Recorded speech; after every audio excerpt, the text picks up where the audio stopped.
Thank you for joining this week's episode of Unleash the Potential. Today we're discussing with Nick Kindler, who is a master at coaching leaders on how to communicate with intention. He is a Netflix speaker, a Netflix coach, and programmer. He has led many others to become quite successful at delivering with impact. Please join me as we walk through some tips that Nick has for us and how he truly is unleashing the potential. Thank you. Okay, thank you for being part of our show today.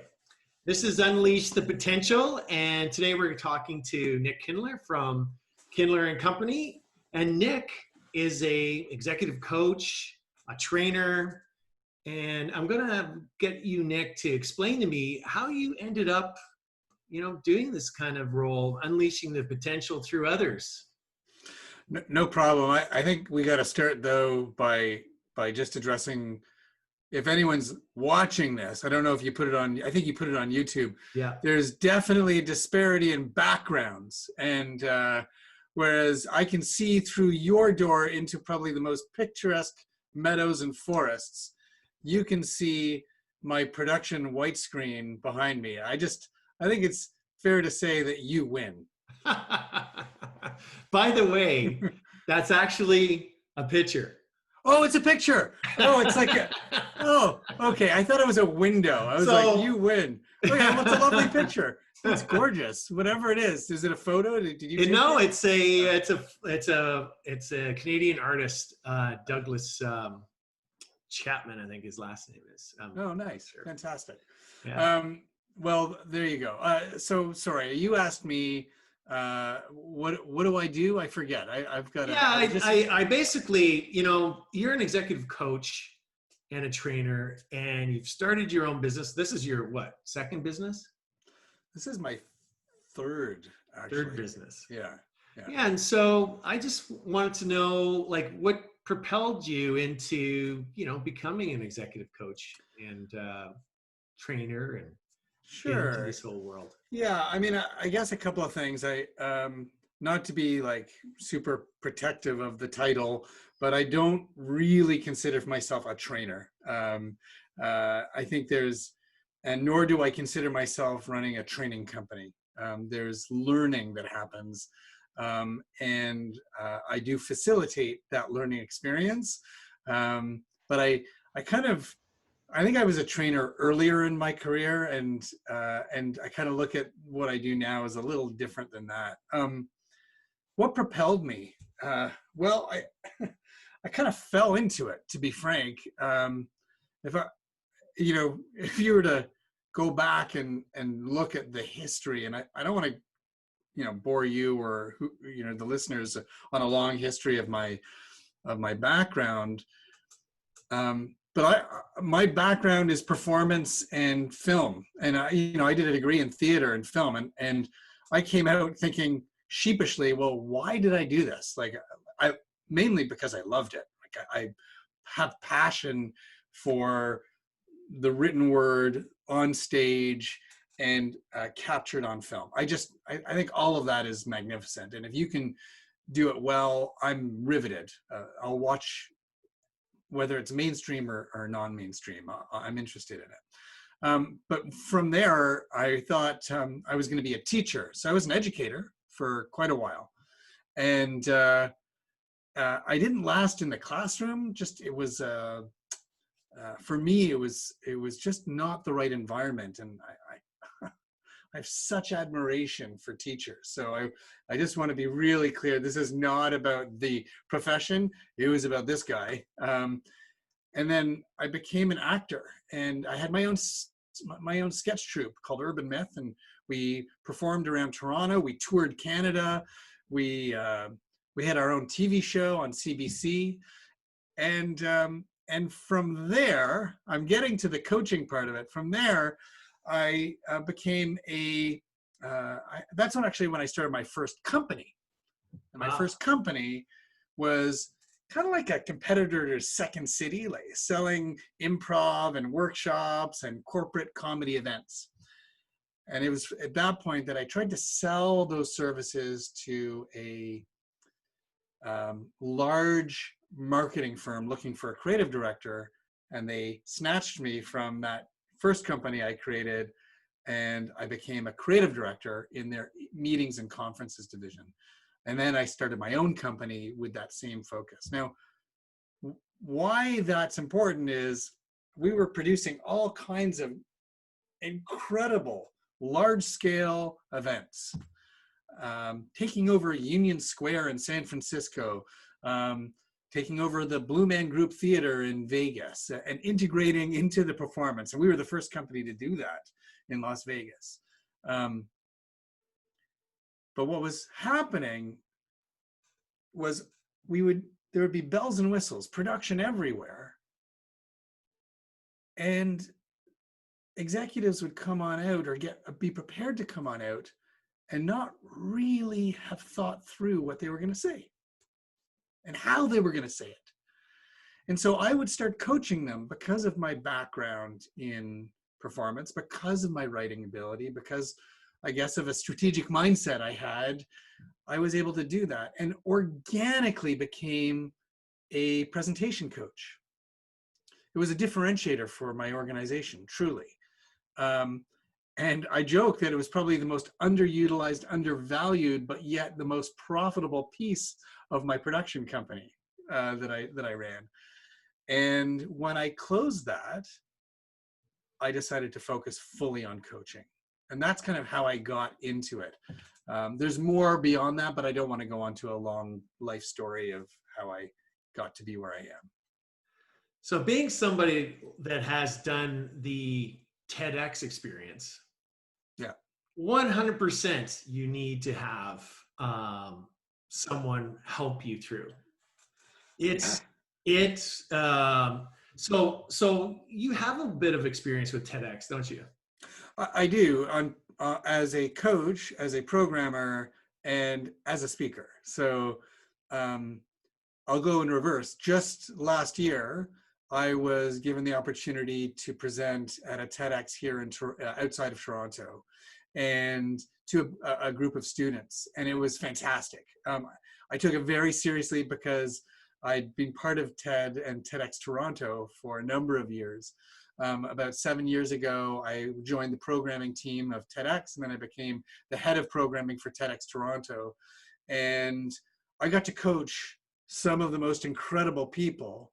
I mean, you've experienced it as a TEDx McGill speaker, right? Yeah. You know that you consider, and I'm going to assume, Rob, that you consider yourself interesting, but not like an elevated person in the world. Exactly. And here you are surrounded on stage with these incredible people. I know. And that's kind of the treat of TED, is that you get to, whether you're actually on stage or in the audience, you get to be part of these change makers, these thought leaders. Yes. And it was that time when I was part of TED that, not on stage, but behind the scenes, that really influenced how I shifted my coaching, and really influenced an evolution in the model of how do we help people communicate more effectively in business, on stage, in conversation. Yeah, well, I mean, you just started a new company, and I think we were talking before this about the great pause, and I don't see a skill that's not like this skill that you have to bring executives to a different level, and to make people understand how important their words are and how they present themselves specifically in this time. I think is very important. So how has that been so far, based on what you're doing right now? Like, are you just starting out, or what? Yeah, I would say that I'm not just starting out, and yet I am. And I'll explain why I say that. I sold my shares in my previous company, and it just happened that I sold them as COVID landed. So I started, as you said, I started this company during the Great Pause. And so I have a lot of clients, and I have a skill set, an offering, a product offering, all of that I have. What I didn't have was the new brand and the way to package it all, which takes a little bit of thinking, a little bit of time, but that's taken care of. So in a way, that's fine. What's different right now, and Rob, I'm open, I'd love to talk about this, Yeah. is the mindset of selling during this experience. So when I started, when you launch a company, Rob, you kind of go out there and you go, I'm out here. Look, I've started my company. Welcome. Look at me. I'm open for business. I've opened the door. Come on in. But when you're doing that during a recession and when there's a lot of people struggling, right? People who are scared, that are out of work. Some people are dying. It is a terrifying prospect for people out there. And so for me, all I wanted to do was say, hey, I'm here. How can I help? Which is a very different thing than, come, let's do business together. Let's, and let me show you what my product offering is and features and benefits. And not that I do that, but you know what I mean? So Yeah. It hasn't been a off to the races around the track experience that I had anticipated. I've shifted my business plan. I've adjusted it. I'm just also being really, really careful about how I go to market. Maybe too careful. There are people out there I know that are, still selling and they're working, and that's probably me and my mindset that has to adjust. But that's just me. I have to feel comfortable going out and selling services, which, and I appreciate you pointing out, are truly of value in this world right now. People do need help in how to communicate and how to connect virtually. And that's kind of in the sweet spot of what I provide. 100%. I mean, listen, like, I think in this day and age right now, the client, you have to be a great listener, because I mean, that's all we are really doing these days as we're interacting is listening. And Yes. and yeah, you do have to be sensitive to what they're going through and try to bring yourself to the other side. And that's why I really wanted to talk to you, because I really believe that there's probably people who do need help, because if you had a hard time within team engagement before this, now you really have a hard time. Yeah. And people do need to maintain a culture and an engagement, and the kind of things that you're doing are definitely adding value to that. Whether COVID was happening or not, I have a fundamental belief upon which Kindler and Company was created, which is that we as a society in general, and yes, I'm going to generalize here, take communication for granted. We don't take enough time to plan what we're going to say, which is why in large organizations, proposals, people are staying up until 1 a.m, 2 a.m, 3 a.m the night before. And even worse, we don't plan how we're going to say them once we've written it all down and shared it. And that's even worse now, because we don't even have the time on the plane to prepare the presentation. We're clicking it on back-to-back meetings, Zoom meetings, or however you're going about it. And so I think that's the problem. And but the opportunity is so great, Rob. I believe the opportunity is that communication, when done well, and this is what I say in my TED Talk, and this is what I say to all my clients, when done well, if we do it right, if we work on it, it can make the world a better place, because we can all have impact. We can all have impact on the people that we're trying to communicate with if we take the time and look at the process, focus on how we're going to develop and how we're going to deliver. I agree.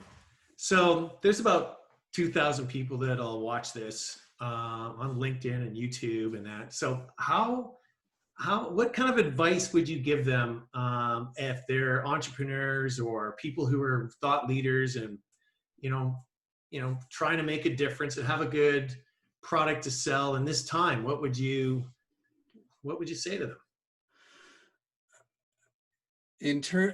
Advice in terms of how to communicate about that product in this time is okay. I would suggest, it's a good question. I would suggest you there's three things. I would suggest that you figure out a way to simplify as much as possible. Simplify what your content is, meaning there's often extraneous information that you keep in there, but get it down on paper or digital paper or on a whiteboard, get it down and then simplify it. And from there, what I'd want you to do is transform it. So you've got the simplified down, you transform it using storytelling, create a narrative approach to help engage with the listener. And then finally, rehearse it. Think about how you're going to present it. So, that's kind of my big thing outside of the reason why I do what I do. The secret sauce is simplification, transformation, and performance. Those three things, if you can nail them using the tools that you have, and we all have them, use them to connect and communicate with impact. That's what I would do. That's great advice. And if someone wants to learn more, how do they get in touch with you? Well, I'm at the van underneath the river, and just giving out advice. You reach out to me. My email is nick@kindlerandcompany.com. You can also find me on LinkedIn and on Facebook. There's Kindler and Company pages there. I am always happy to meet new people. I mean, look, Rob, you and I were introduced just like 2 weeks ago from a mutual friend and client, and I love it. I just love what can happen when you have a conversation with somebody else. And so I can tell you, I wish he would have told me about you before I went to my TEDx talk. It might have taken my 3 months of rehearsal down to like maybe a month and a half. Well, you know what? I think it doesn't matter. Take the time as the time. And, I know we're going back to that, but when I used to coach TED speakers, it was months, and we would start slowly, but then you have this awesome runway to get it just right. Yeah, and by the way, I used one of my guys, my coaches that I work with, to coach me for my TED Talk. So it's not like I just stepped out on stage. Everyone needs support. But that's just a culmination of things. I mean, you've got very much lots of depth and a lot of experience. You come highly recommended amongst my friends. And thank you again for spending the time today. And the great, my pleasure. It's a perfect term. I'm glad you told me about it. And I really want to make sure that people know that Nick Kindler is, unleashing the potential of executives and thought leaders to make their story and communicate, so they can communicate really well and get the message across, which is really important if you have something to add to this world that we live in, which today it seems more important than ever that we need to. So if you want to hear more, hit subscribe, and we'll be here next week. Thank you very much, Nick. Thank you, Rob. Thanks for having me. Pleasure. All right. There you have it, Nick Kindler. We're leaving us with 3 great tips. Simplify your content, transform your narrative and approach, and rehearse it. And thank you again for joining. Unleash the potential. Please subscribe and listen to us on Spotify. Talk to you next week.